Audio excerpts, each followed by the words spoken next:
Oh, there we go. Okay, so are there any questions from the previous class? Does everybody know where to find the video recording of this class? Some profs is the channel name and is at YouTube. Has anyone looked or watched those recording yet? Okay, did it work out okay? Yeah. Okay, great. Try tonight, so let me know. All right, so we'll go ahead and talk about stuff today. And last time we were on this particular topic, bugs, vulnerabilities, and math. And basically the bottom line, if I just scroll all the way to the bottom here, is if people cannot use math to specify what the correct outcome of a program is or an algorithm is, there's no chance that people can actually verify, the algorithm is doing what it is supposed to do. And also in the previous class, I kind of illustrated for something simple like, is the array sorted? Is W the maximum of X, Y, and Z? Even for those simple things, it's not as simple as most people think it is. Okay, do you guys still remember what we talked about last time? I'll just kind of give you a little reminder from last time. Okay, so we'll go to a little mouse pad here. Okay, so if you want to express, W is the maximum of X, Y, and Z, it's not enough just to say W is greater than or equal to X, and W is greater than or equal to Y, and W is greater than or equal to Z. Because if that is the objective of the algorithm, given X, Y, and Z, and I'm supposed to find W, which is the maximum of the three, if that is the only criterion, I can just make W the largest possible integer that can be represented, right? But that would not be the maximum because it does not equal to one of the it doesn't equal to one of the three variables. So to make this the maximum, we also have to include another conjunction to specify W has to equal to X, or W has to equal to Y, or W has to equal to Z. In other words, W has to equal to one of the three, at least one of the three, and be greater than or equal to all of them in order to qualify as the maximum. Is that making sense so far? Okay. So that's why, I think math is really important because not understanding this part, make it kind of difficult to, specify how to test a particular algorithm. All right. So I think that concludes the section that talks about the introduction to this class, which is actually not in the curriculum. So we are going to move into set theory today, which is the starting point of the actual part of this class. How many people have taken the class in high school or in some other math classes that talks about set theory? A few, okay. So I'm kind of, so my understanding is most people did not have any exposure to set theory from other classes. Would that be about right, or? Okay. All right. Now, the most important part to remember about set theory is it is not really important all by itself. It's probably more like a tool to help you understand the other parts of this class. Okay, it helps to build up the vocabulary to understand and the rest of this class. So we'll go through these slides one by one, and I'm hoping some of you have time to read ahead of me a little bit so you know what I'll be talking about today. The rationale, this is actually just a whole lot of writing to justify why we have to study set theory, which by itself is not very useful, but on the other hand, it does give you the language to describe other things that we need to describe in algorithms. In this class, I don't really care much about calculus, okay? So very little from what you learn in a calculus class is going to be helpful here. But on the other hand, what you learn from this class, hopefully, a lot of that will be useful in actual programming. So I'm not going to go through this slide because it's not really that important. So I'm going to move on to the next one. Yep, go ahead. How do things like linear algebra translate in this class? Linear algebra is interesting. Any type of algebra is useful because algebra by itself is an abstraction. And in programming, abstraction is actually very important. Can anyone, well, some of you have taken some more classes than others. So why is abstraction important in programming? So you don't have brittle code. Sorry? So you don't have brittle code. And you know, to work really low level, sometimes you can have an interface to things Okay. to make it easier to work with. Okay, what is abstraction? Layers. Extra Layers, okay. Is it like taking care of things that involve multiple variables that are not easy to picture? So for instance, if you're dealing with 5 variables, you can easily see that in like 5x5 matrix or something. That's linear algebra. Yeah, so Yep, is that what you mean mhm. by abstraction? Is, No, abstraction is basically just losing details, okay? Yep, go ahead. So, in relation to programming, Mm-hmm. so if you think about it, the lower level you go, the less abstraction there is. There's more detail in the program. For instance, assembly versus C. Mm-hmm. Yep. And so C is actually just a layer on top. But it is more abstract. It is more abstract. Right. If you can understand, like, the layer below that, then you can understand how the compiler is treating your variables, what it's doing to Mhm. things. Yep. You can learn to actually verify your code without just giving it test cases. Right. But C++ is an abstraction on top of C. Right. Now, when you get to C++, abstraction is the way of doing things, right? Why else do we have classes? What is one mechanism of classes that really lends itself to abstraction? Just the concept of inheritance, right? Because a superclass specifies everything that is common to all the subclasses.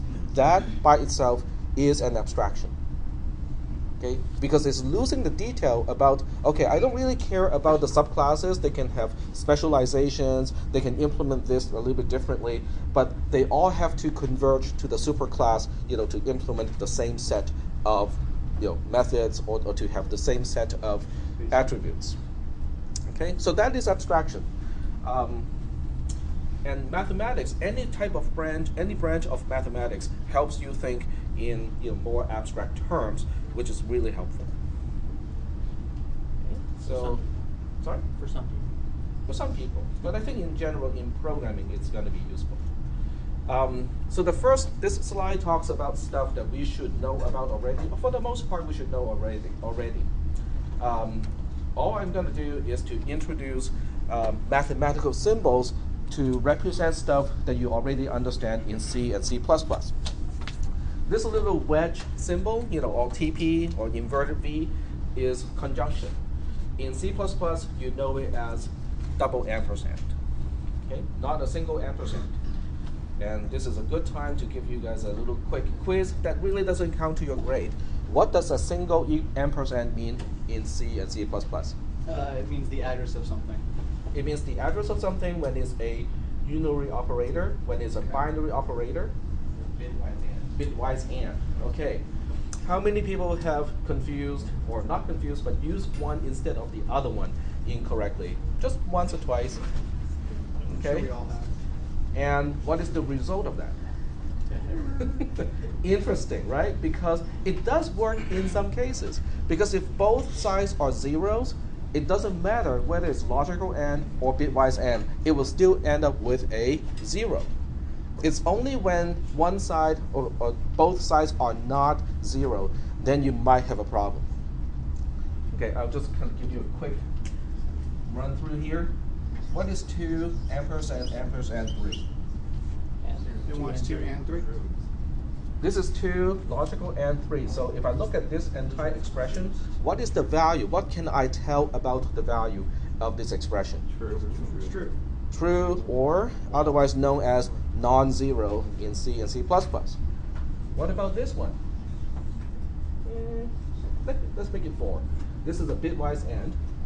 What is 2 bitwise AND 4? I don't. This is 1 0 in base 2. This is 1 0 0 in base 2. So what is the bitwise AND of these 2-bit patterns? 0. Okay. So now the trick is the compiler going to consistently give you the same bit pattern for something that is true or not? Because if it does, using this operator may actually work. most of the time. Not all of the time, but some of the time. And that is where things really get difficult to debug, because it works sometimes, it looks almost right, and the compiler cannot tell that this is the wrong thing at the wrong place. Okay. Now that's not exactly what we are supposed to teach in this class, but since I have an occasion, I just want to give you guys this, because I'm pretty sure most of you know this already, but it doesn't hurt to kind of remind you of the differences between a logical AND and a bitwise AND. All right, so the next one is disjunction, otherwise known as OR in English, and in C++ or C it is known as the bar. Same thing, a single bar is bitwise OR, and double bar is logical OR. In this class, we usually do not deal with bitwise operations, so unless I specify otherwise, when I say AND, it means logical AND. And this is negation. Negation looks like a little cliff with a drop. It is known as exclamation point, not the tilde symbol. The tilde symbol is what in C++? Bitwise not. Okay. So when you look at this symbol here, this is bitwise not, this is logical not in C and C++. All right. So are there any questions about the meanings of logical AND, logical OR logical NOT, negation, in just programming? Okay. And you basically will have to spend some time to look up and remember the mathematical symbols. This is AND, this is OR, and this is NOT. So we'll be using these symbols consistently in this class. Now there might come an occasion where you have to use these symbols when you turn in homework assignments. So the question is, how are you going to do that? Well, how do I do this in the first place? I use the Logitech Notation, and you can learn about the Logitech Notation actually pretty easily. Right click on it, and then click, okay, let me do it one more time. Right click, show math as tech command. And it's just okay, so this is represented as \neg. This is a really old typesetting standard, LaTeX or TeX itself. TEX, it looks like TEX, but it's not, okay? It is actually tau epsilon chi, Greek letters. That's why it's not pronounced as text, it's pronounced as tech, okay? And this is a really old typesetting standard for math equations. And guess who came up with LaTeX? Well, not LaTeX, but TeX, tau epsilon chi, the typesetting system. No, not Turing. He's a little bit too ancient for that. Has anyone heard of Knuth? No. K-N-U-T-H? No? Okay. You will probably hear more about him in your other classes. Once you transfer to a 4-year university, you will definitely, you might even get his textbook. Okay. So I look at computer science. Knuth is Donald Knuth. He is one of the modern computer scientists. Between him and Dijkstra, they wrote a lot of the textbooks for algorithm analysis. Okay, and he's still teaching at Stanford University. And he's the guy who came up with the notations for math format typesetting. So just a little bit of trivial stuff. Yep. When we're doing homework assignments, how are we going to use LaTeX on something that doesn't have the script in it? I'll show you guys how to do it. Okay. Yeah, but the first few homework assignments won't involve that, so it's mostly just multiple choice and stuff like that. But at some point, you might need to do that. I'll teach you guys how to do it. All right. So the next thing I'm going to do, I'm going to skip all the text description here. So I will give you truth tables to define each operator.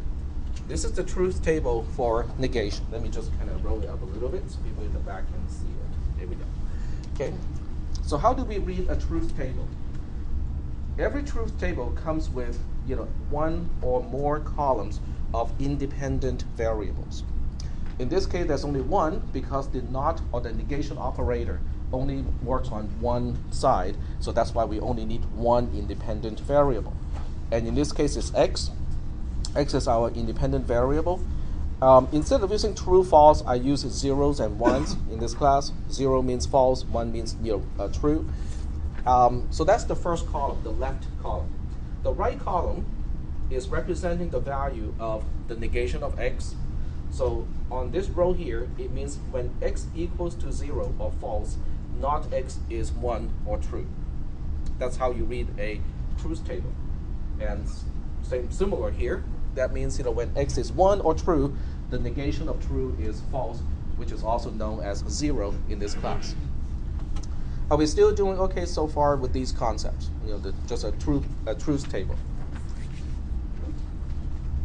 And the text, just basically repeat what I said here. And now we have a truth table of logical AND. Nothing surprising, right? Because we have 0 and 0 being a 0, or false and false is false, and false is false. False and true is false. True and false is false. True and true is true. Is that consistent with your understanding from previous classes of the conjunction operator? Okay, that's good. You should have 2 exposures to these operators already, one's in CISP 300 and one's in CISP 360. So by this time, it's just a matter of how it is represented.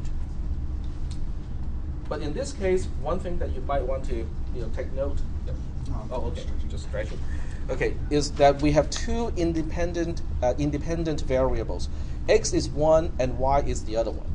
In other words, when you look at x, the value of x does not depend on the value of y. So when x is true, or when x is false, y can be true or false. When x is true, y can be false or true. So that will give us 4 combinations of true, false values. And the last one, or the next one, is logical OR. Logical OR, which is represented by the V symbol here, is very similar in many ways to conjunction because it looks like kind of like the flip side of it. Because in this case, the only time you get a false out of the expression is when x and y are both false. In all of the other combinations, you get true out of the operator. And I think that should be consistent with your understanding of the operator OR, logical OR, in your other classes. Are there any questions at this point? Yep. We end up having like combined statements where we have a disjunction and then a conjunction and then another disjunction, stuff like that. Mm-hmm. Okay. Yep. When we do have combinations of those, I would use extra parentheses to indicate the order of operation. The typical way to arrange it is kind of like multiplication. Conjunction is kind of like multiplication. Disjunction is kind of like addition. So if I do not use parentheses, that's how people prioritize the operators. But in this class, I try to use parentheses as much as I can to make it very clear which one goes first. So what's the order then for negation? Look at the 3. Negation is the highest priority, and then conjunction is the next, and then disjunction is the last. All right. Now we're going to introduce a new type of operator. It's not really a new operator. It is just an expression, okay? So once we understand what is negation, which is the operator working on x by itself, this is a classic example of not using parentheses and only relying on the priority of operators to indicate the order of operation. Because in this case, the negation only applies to x. So the negation of x and y are joined by a disjunction operator. If I were to write this out using extra parentheses, it will be the negation of x in parentheses or y. So that would be the explicit ordering of how operators apply in this case. So you look at this and go like, well, doesn't seem very special to me because it is just a combination of the disjunction operator and the negation operator. And when you look at the truth table, it's pretty easy to work this out because when x is false, not false is true. So we don't even need to bother to look at y. The whole expression has to be true. Is that okay? Because in order for a disjunction to be true, at least one side has to be true. And then the next one, same thing, because x is false already, not false is true, so we know the entire expression, the entire disjunction has to be true. This is the only time when the expression is false. When x is 1, then not x is false. And then we have y being false as well, then we have false and false, so the entire expression is false. The next one has x being true, not true is false, and then, but in this case y itself is true, so we have false or true, which means the entire expression is true. So why is this important? Not x or y. I mean, it seems like this is just like any other operation. Yep. It is the same when x implies y. Yep. Because it is also known as x implies y. Okay. Now implication is very important. So in this case, in logic, this is called if x then y. Or if you want to use another way to describe it, it basically says x implies y. So in other words, because it is so useful, we give it a particular symbol. Instead of writing this all day long, most of the time mathematicians will write it like this. Whether it is a single line right arrow or double line right arrow is sometimes interchangeable. In this class, I use double because the single one has another application when we talk about functions. So that's why I use a double to mean implication, wherein the single one is basically a mapping symbol that we use in function notations. Okay. Well, instead of waiting until later, because the text writes, as we will see later, this is really useful and blah blah blah. Let's go through a few examples and see what it really means. What does it mean when we say x implies y? Okay. And I'll go through some examples that are programming related first, and then we'll go through some examples that are not programming related. Okay. So let's see here. Let's try this one. So x is greater than 0. And this is a question, okay? Does it imply x does not equal to 0? Yes. It's just a question, okay? The implication as an expression, just like any other logical expression, can be true or false. So in this case, I'm asking, even if I don't know the value of x, is this expression always true or is it always false? X is greater than 0 implies x is different from 0. X is not 0. Yes. It is true, right? Okay, so can we prove it? Well, sure. Okay, how do we prove something like this? How about the truth table? Okay. Okay, truth table is usually quite handy. So we'll go ahead and use a truth table and see if we can use that to prove this is always going to be true. Okay. Okay, we'll do it like this. Now this time we have to be careful because x is greater than 0 can be true, it can be false. Oh, let me be consistent here. It can be false, false, true, true. Now the most important part is this is no longer an independent variable, because once you say that x is not greater than 0, x is different from 0 may have an implied value, okay? Because in this case, if I tell you that x is greater than 0 is false, can I say anything specific about x is different from 0? It's less than. Well, it can be less than, can be equal to, right? So in this case, x is different from 0 can be true, can be false, because it depends on the actual value of x. Is that making any sense? Okay. Okay. But when I say x is greater than 0 is true, what do we know about x is greater than or less than 0? We know that it's not. Has to be? It has to be one of the It two. has to be, right? So this one has to be a 1, and it cannot be a 0 here. That cannot be a 0. Okay? It cannot be a 0. This So this as- statement cannot be false, because when x is different from 0 is false, what is it really saying? X is 0, right? Well, that would be a problem, right? Because x is greater than 0 implies x equals to 0. That doesn't work. So we know that that one has to be a 0. In other words, this row does not exist. Cannot happen.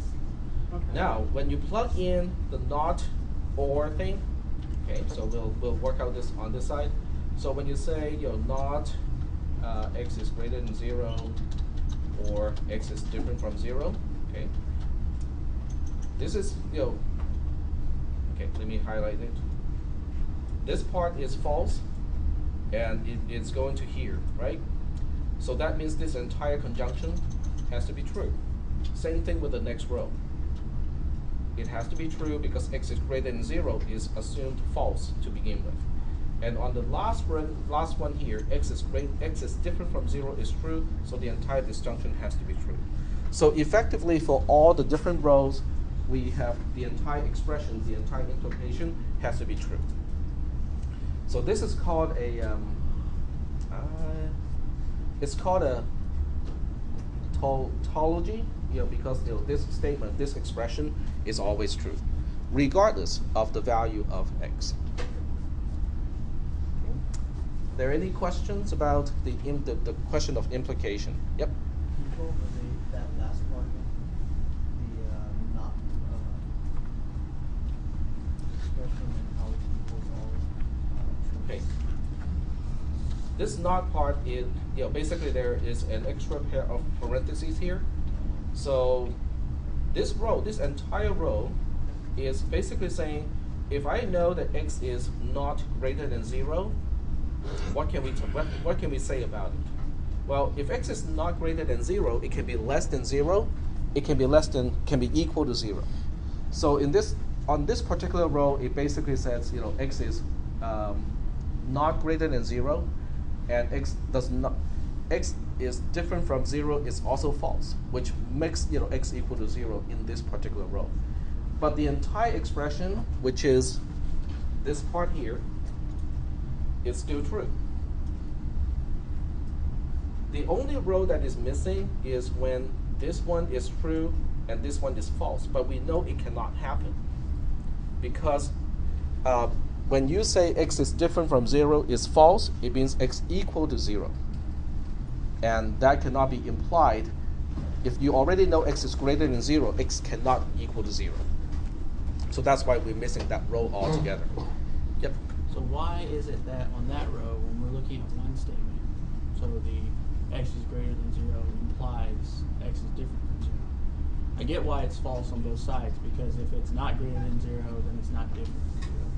However, when you go over to the second expression that you have it there, which is not x is greater than 0, or, so you're saying that that is the literal definition of the implication on the far right-hand column? On the far right-hand, those ones represent the truth of the entire expression. Gotcha.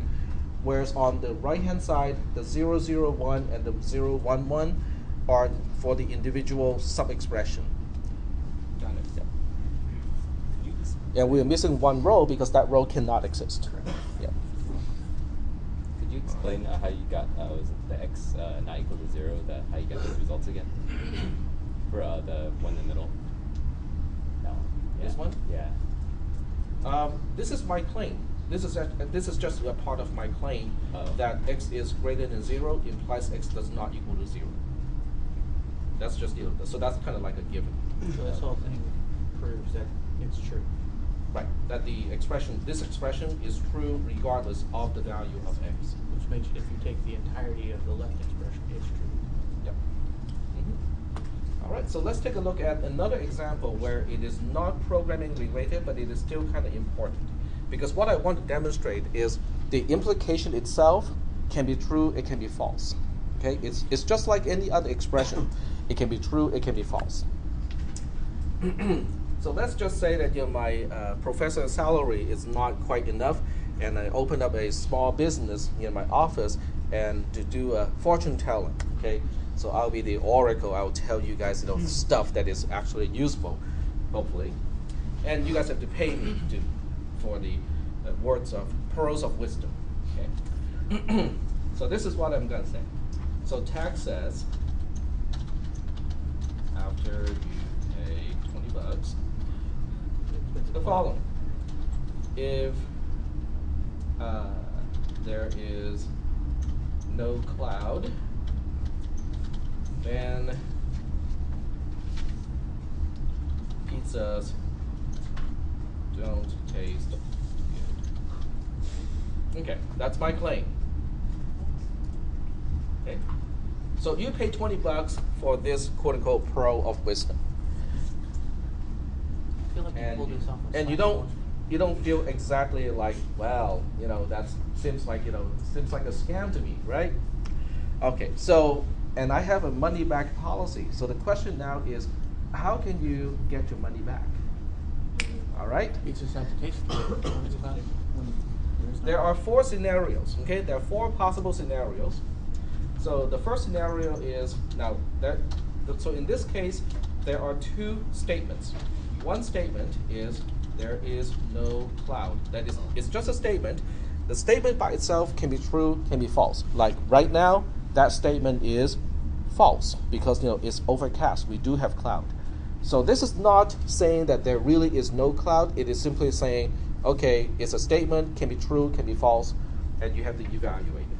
It implies that pizzas don't taste good. And the other one, pizzas don't taste good, is also a statement. It can be true, it can be false. Okay, so obviously a part of it depends on where you get your pizzas and how long it has been sitting around. So this one as an expression can be false, can also be true. And these 2 statements are supposed to be unrelated. Okay, so that's why when there's no cloud, pizzas can taste good or not. So this is false, and this is true, and here's false, and here's true. So that will basically enumerate all 4 possible scenarios. So the question is, when are you going to get your money back? Now, you can get your money back when what I said is false, right? Okay, so we are looking for a case where you can prove what I said is false. Let's work out the easy ones first, when you can actually get your money back.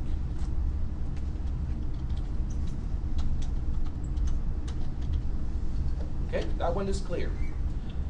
So on a day when the sky is clear, there's no cloud, and you go to the cafeteria, you get a pizza, and it tastes really good. Okay, you can get your money back because you just proved me wrong. That one is easy. Is that okay? The next one is easy as well. Okay, this one, on a clear day, you go to the cafeteria, you get a piece of pizza, and it tastes awful. Well, didn't I tell you so? Right? So you're not gonna get your money back in this case. Okay, no money back. What about the first 2? Because most people are hung up on the first 2, and they would either say, yeah, they would basically say the first one is not getting the money back, and then the second one, you're gonna get your money back. The first one is easy. There is cloud today, like today is overcast, and the pizzas taste really good. Most people agree that you're not gonna get your money back. Okay, that one is not the major point of confusion. This one is. So this one is saying, like today, it's an overcast, you order a piece of pizza, and it tastes really good. So the question is, should you get your money back or not? Is my original statement false? Because why is it not false?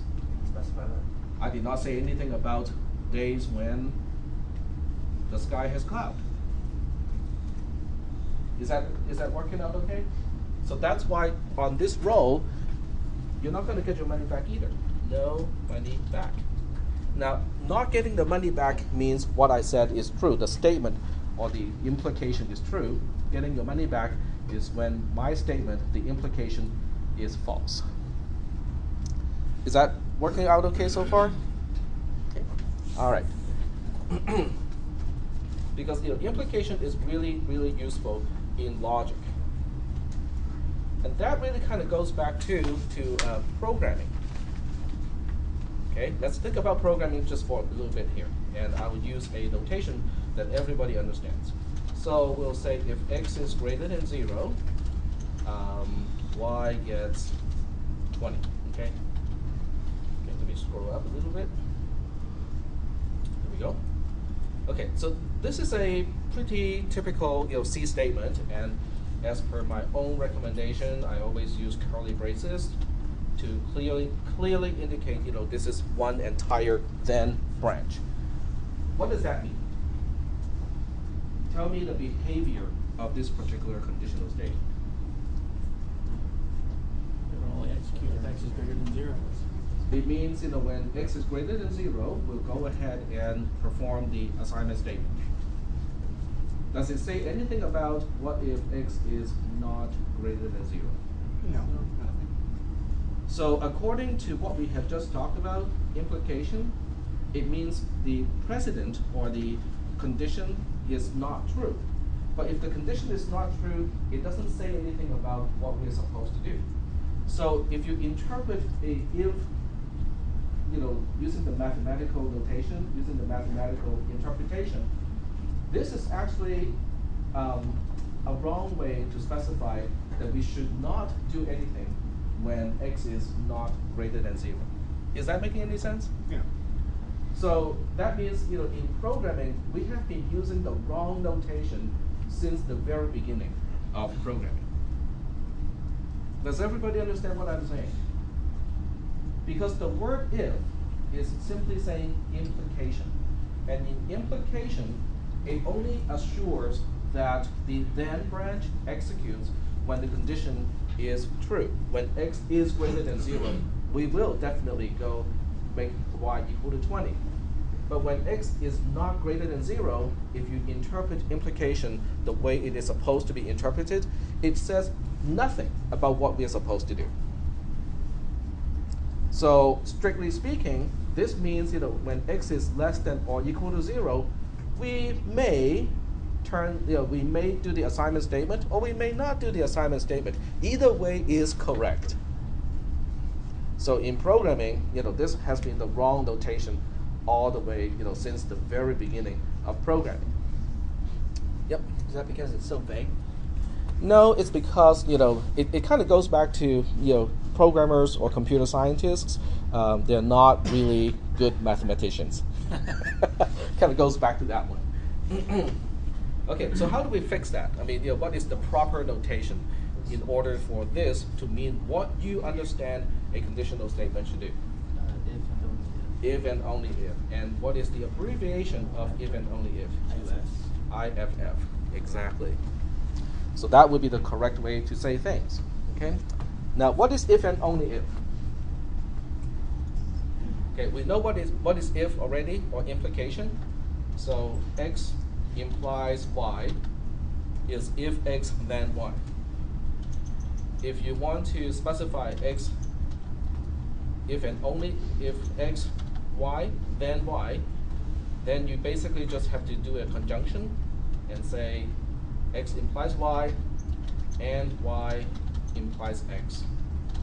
And that is equivalent to saying x is x, if and only if x, then y. We'll deal with this later too. I'm just giving you multiple exposure to these concepts. Any questions? Is anyone going to define a macro in C and C++ now? So you can say pound define IFF, IF. So from here on, it is supposed to be if and only if and not just if. Don't mention this to other programming professors because I don't think they will appreciate it. Go like, what are you talking about? Do any languages you know of use No. if, double if? Okay. Nope. They all got it wrong. Fox might. Yeah. Okay, so this is if and only if. It is actually in the notes itself. So if and only if is basically the same thing as the conjunction of x implies y and y implies x. So they imply each other. Hmm? So they imply each other. Yes, they imply each other. Once again, if you want to look at how this equation is entered using LaTeX, right-click on it and show the tech command. And in this case, this is how it's written. Let me see if I can zoom in just this one here. Nope, cannot. So it's x / right arrow with an uppercase R, Y, close paren, / wedge, blah, blah, blah, blah. So this way you can kind of learn how to type in the math equations. Yep. Open a new mouse pad and stop being parent. Open a new mouse pad. Mm-hmm. And then. Oh, right. Copy Yep, there. you can certainly do that. Yeah. Yep. And this is the truth table of equivalence, which is also the other name of if and only if. So once again, we have the two independent variables, x and y. I give you the value of the sub-expression, x implies y, which we already know. I give you the value of the sub-expression y implies x, and then we can merge those two using a conjunction. So we can basically see that when x is true, x is false, y is false, the end result is true.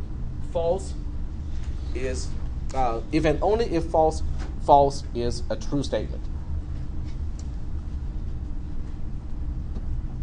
It basically means if the first one is false, the other one has to be false. When the first one is true, the other one has to be true. Doesn't even have to be the first one. If the second one is true, the first one has to be true in order for if and only if the statement itself to be true. Okay. Are there any questions at this point? Because this is it can be a little bit confusing. Yep.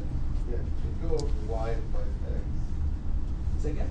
You go over the y implies x. Oh, the y implies x is really just going backwards because I'm just saying, okay, on this particular row, on the first row, this is the value of 0 implies 0. So I'm just plugging in the value of x and y into this particular expression using implication, and this is the result of that. So on the second row, y implies x is 0, because on the second row, y has a value of 1, and x has a value of 0. 1 implies 0, or true implies false is false. We got this one from the earlier truth table for implication itself. And then once we have the sub-expressions, x implies y and y implies x, we merge those two using a conjunction, and this is the end result of the conjunction. So I'm just using different columns to show the final result step by step.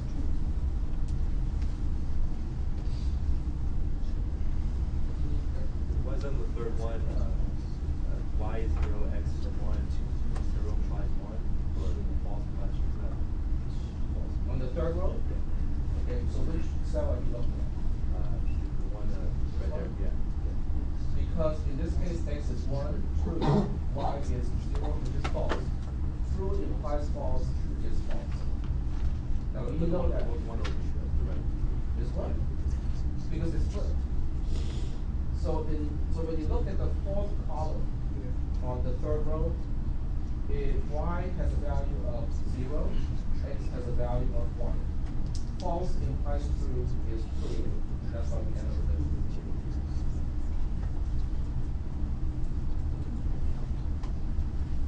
Are there any other questions about how to interpret the truth table? Yep.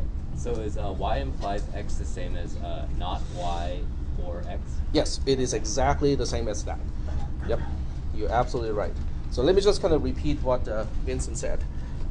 He said y implies x is really the same thing. It is equivalent to not y or x. It's absolutely right. Any other questions? Any questions about how to interpret the truth table? No questions? I think the most important part to remember is the only part that you cannot compute from would be the independent variables. So the columns corresponding to x and y, those things you cannot ask me why, okay? It's just because we have to enumerate all possible combinations. The other columns, other than the first two or the leftmost two, the other columns are computed. So the third column is basically saying, okay, what is the value of x implies y, knowing that x has a certain value and y has a certain value. So that is computed, not assigned in random. Are there any questions about that? I'm hoping that will clarify. Yep, go ahead.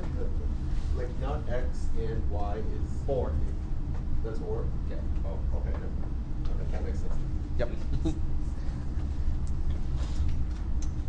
All right. So that concludes, a revisit of logical operators and the introduction of a few new ones.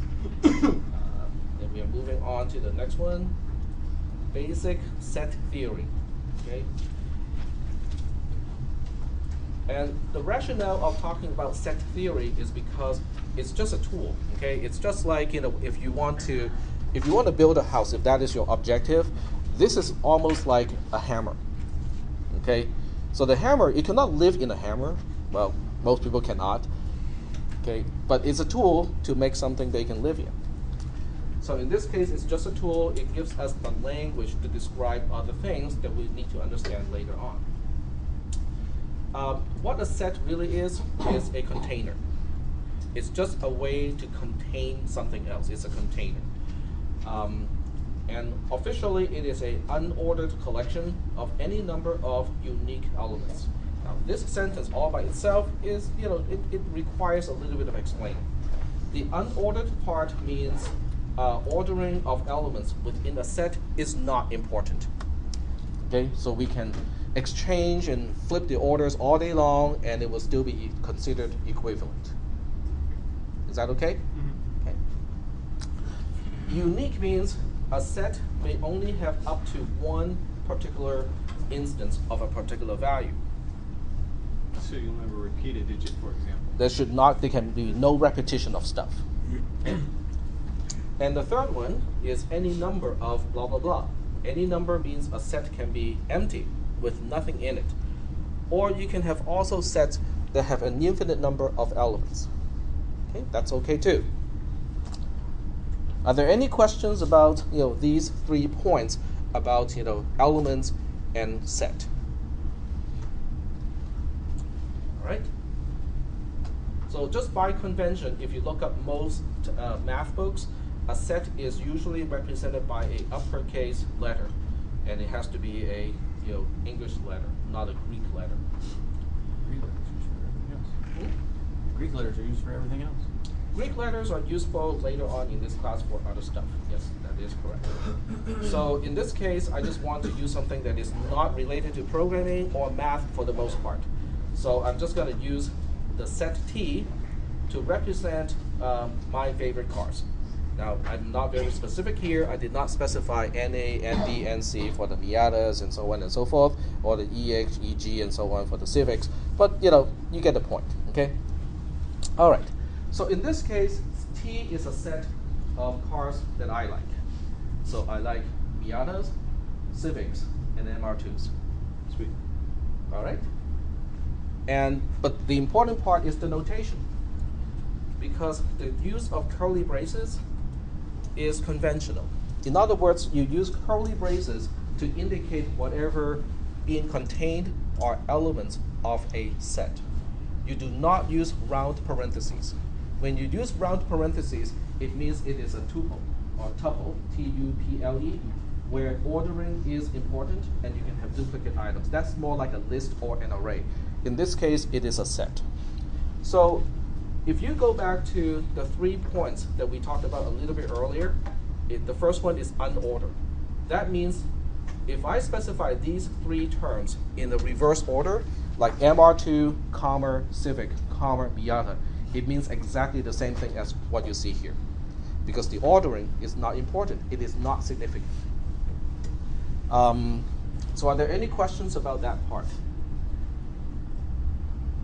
No questions? Okay. Yep, go ahead. So if you have 2 sets that are the same instances but different order, those are equivalent if you were to Yes, check their they are considered the same. Yep. You can establish the equality between two sets if they have the same elements, just ordered differently, because ordering is not important.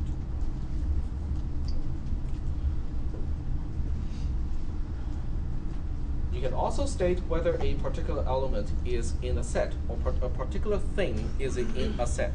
Now, knowing how T is defined here, okay, and the easiest way to remember this is there are imports, okay? So now we can say something about whether a particular thing is in that set or not. So in this case, Miata is an element. It's a value. It's just a value. So the question is that value an element of T? And it is the case. And that little symbol here, it looks like a weird E. It is called element of, or otherwise known as in, I-N. Okay? So Miata in T is a statement. It can be true, it can be false. In this case, it is true, because when I define the set T, Miata is one of the elements. Is that okay? The next statement, which is Skylark is not in T, is also true, because Skylark is not a part of the element T. And by the way, that's my first car. Awful car.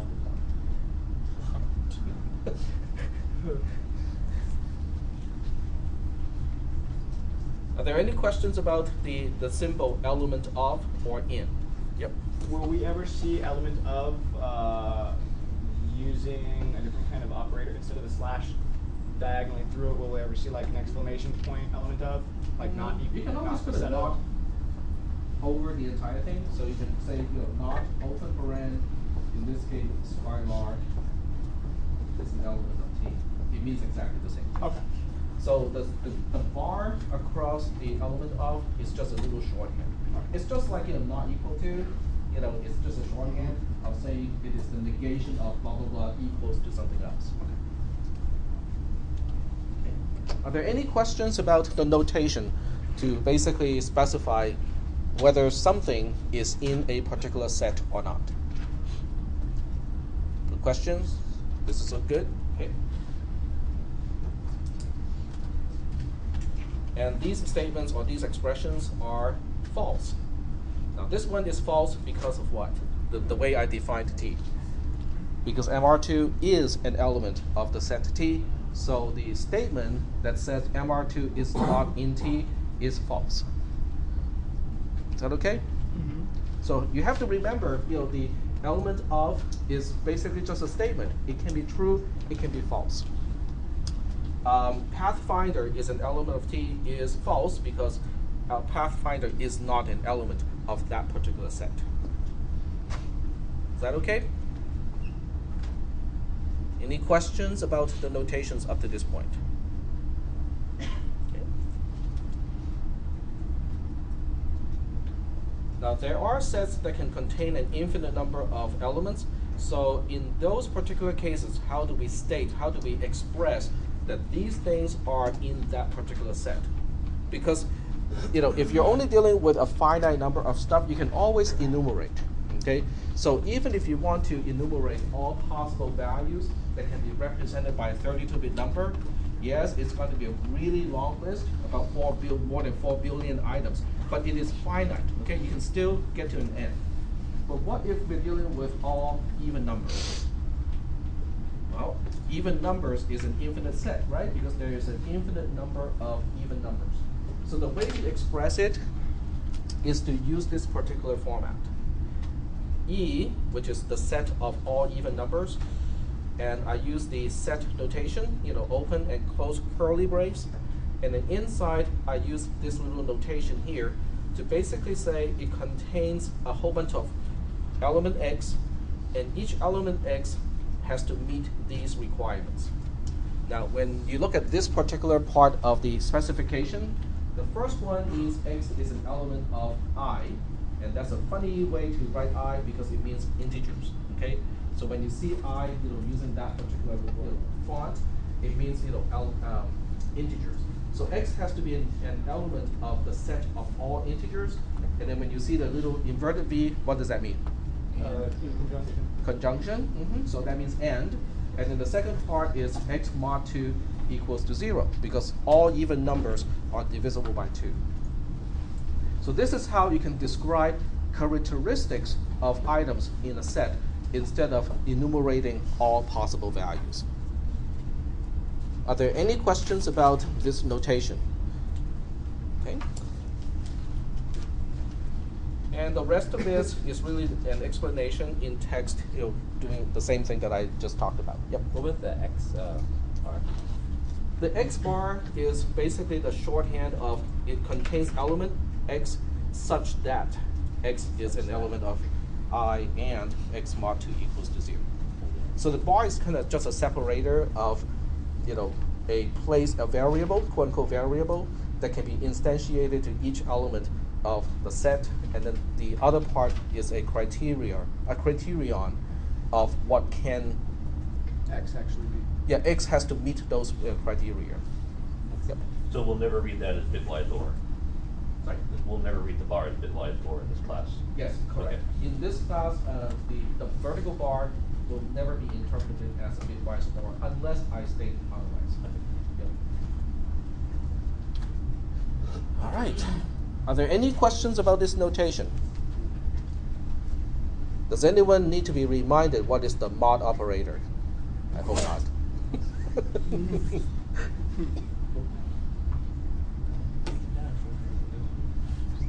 All right, so now we can get on to some slightly more interesting things you can do with, a few sets. Intersection and union.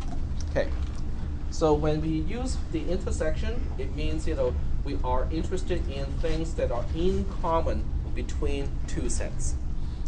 Okay, so an intersection contains the elements that are found in both of the sets that we find on the left-hand side and the right-hand side of the intersection operator.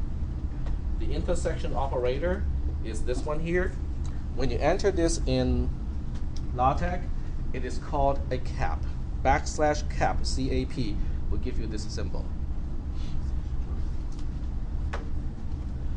So one way to define the intersection of x and y is basically to specify each element inside the set, the intersection, as x such that x is an element of x and x is an element of y. Now uppercase x is a set, lowercase x is just a variable of each element of the set. So are there any questions about the definition of the intersection of two sets? No questions? Okay. There are some examples, okay? There are some examples later on, so we can look at the examples. The other one is called union, which is kind of like the brother of intersection.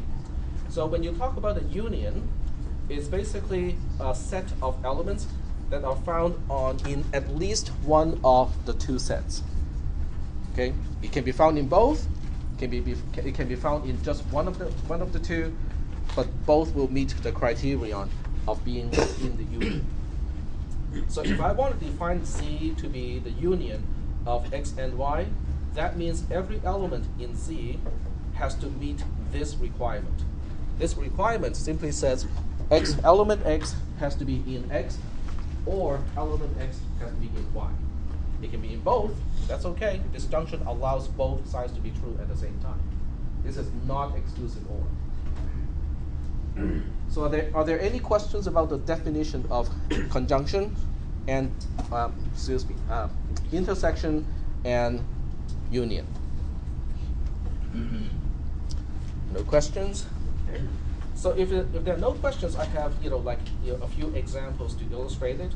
So let's say George, this is G is representing the cars that George likes. So George likes MDX, Miata, and the BMW 745. So when you look at the union, T is still representing what I like, and G is representing what George likes. So the union would be the things that George or I like. Okay, doesn't have to be just one of us. It can be both of us. Okay, so in this case, the union would include Miata, because that's actually part of the intersection. We both like it. 745 is something that George likes. Civic is something that I like. MDX is something that George likes, and MR2 is something that I like. And you can see that the union only has 5 elements, even though the set T has 3 elements and the set G also has 3 elements. Why is that the case? Right? No duplicates. No duplicates. Then which element would have been duplicated if I just add everything together? Miata. Yep, exactly. So Miata can only be counted once because everything in a set has to be unique. All right, that's cool. So the intersection would be things that are that has to be in common in both sets. So in this case, the union of the cars that I like and the cars that George likes would only have one single element. It would just be Miata, because the other cars are not common. We do not share the other cars. Is that okay so far? With the concept of union and intersection. Union and intersection. It is also kind of conventional to use what we call a Venn diagram to illustrate this. So I have a Venn diagram here.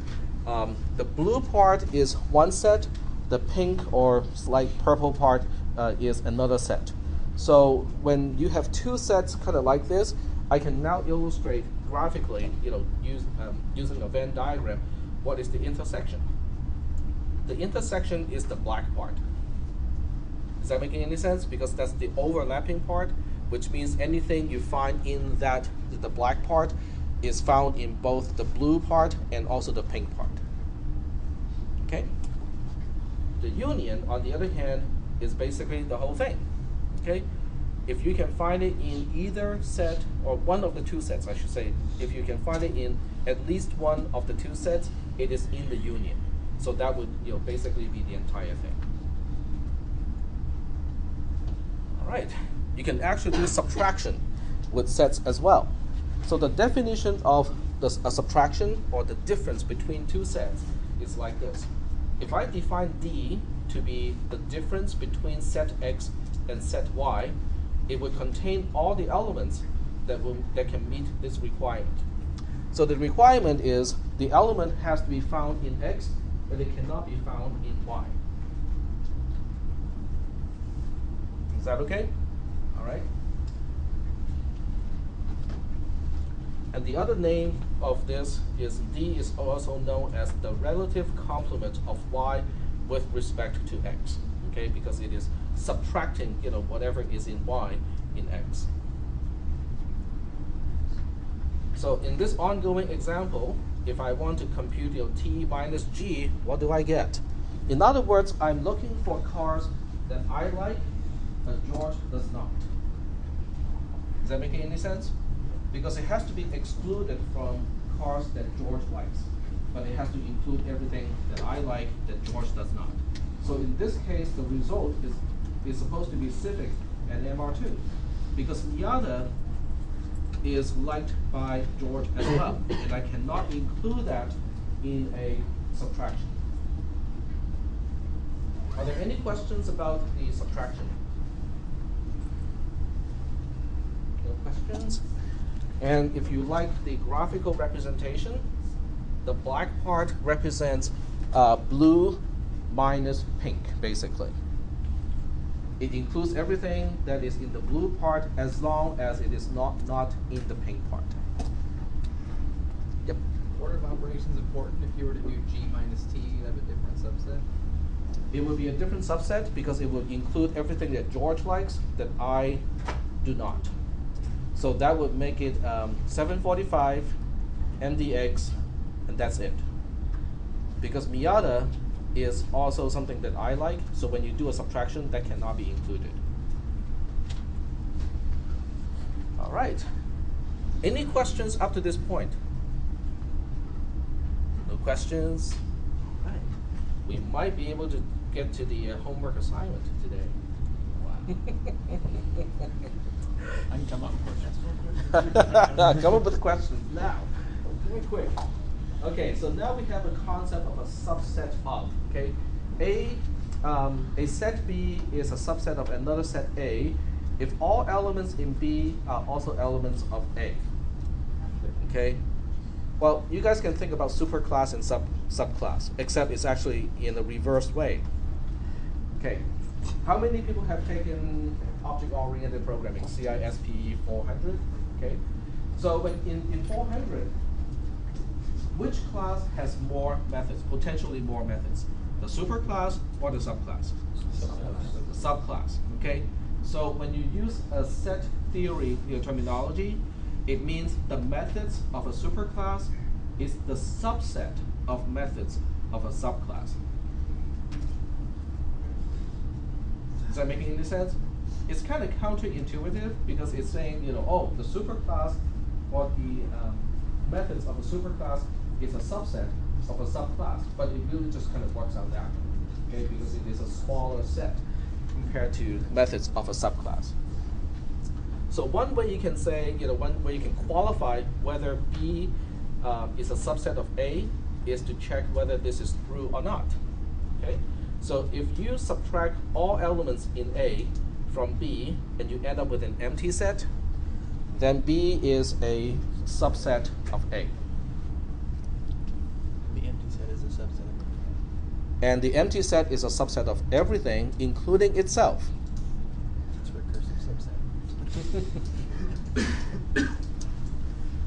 But there's more to it, okay? So when you find out that if this condition is met, you can also write it this way. You can say B is a subset of A. Now, this is a symbol with a little bar underneath because in this case, it also indicates that B can be just A. So every set is a subset of itself because it meets the requirement of, if you subtract a set from itself, you always end up with an empty set. Yep. So since a set can be is a subset of itself, then B could potentially be exactly equal to A. Yes. Yep. And that's why the symbol includes a little bar, kind of like less than or equal to. That means proper subset of or equal to, basically. Okay. And right here, this is a new notation. Well, it's not a new notation. This one is not a new notation because at this point we already know that curly braces are used to delimit elements in a set. So when you see open curly brace and then close curly brace with nothing in between, what does it mean? It means it's an empty set. That set has no element in it. But in mathematicians' mind, they always like special symbols, so they also use this to represent an empty set. Now, I personally like things to be more orthogonal. It's like okay, just one way to do things, and follow a particular set of rules. So in this class, I'm only going to use like open and close curly brace with nothing in between to indicate an empty set. But in a math class, you will probably encounter the other symbol to represent an empty set. So you should know about the notation even though I'm not going to use it. If we use it in our homework, it's like Nope, you can use it, I can read it. Yep. you're teaching us at home. Okay, so in addition to the concept of subset, there's also the concept of a proper subset. So a proper subset, if B is a proper subset of A, it has to meet this requirement. And you can see there's a conjunction here.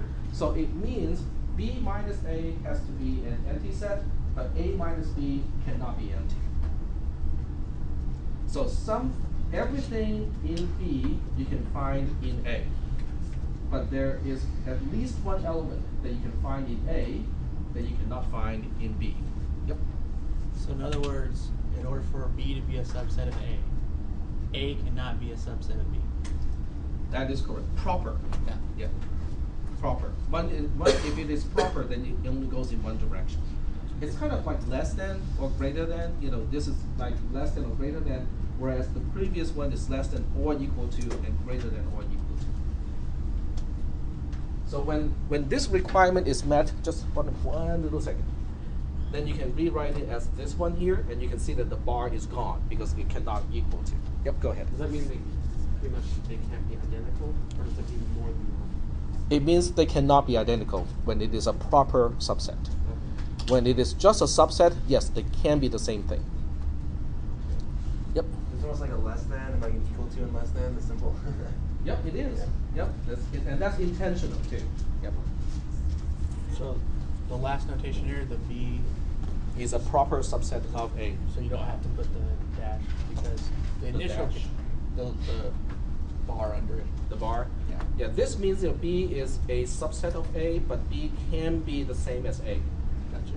This means B is a subset of A, and it's B not. cannot be A. Gotcha. Yep. All right. Well, it's mostly about notations. There's really not a whole lot of steps to prove anything here. Yep. It's about the notations and using them correctly. Yes. Okay, next up we have multiplication, and you can see that sets have all kinds of cool stuff, just like with numbers, right? We have less than, greater than being subset of. We have union, which is kind of like addition. We have intersection, which is there's no really good term to describe it in normal math. That's subtraction, okay? And now we have quote-unquote multiplication. The Cartesian product of two sets A and B, in this case, is defined like that. Now that is really kind of like an awful definition.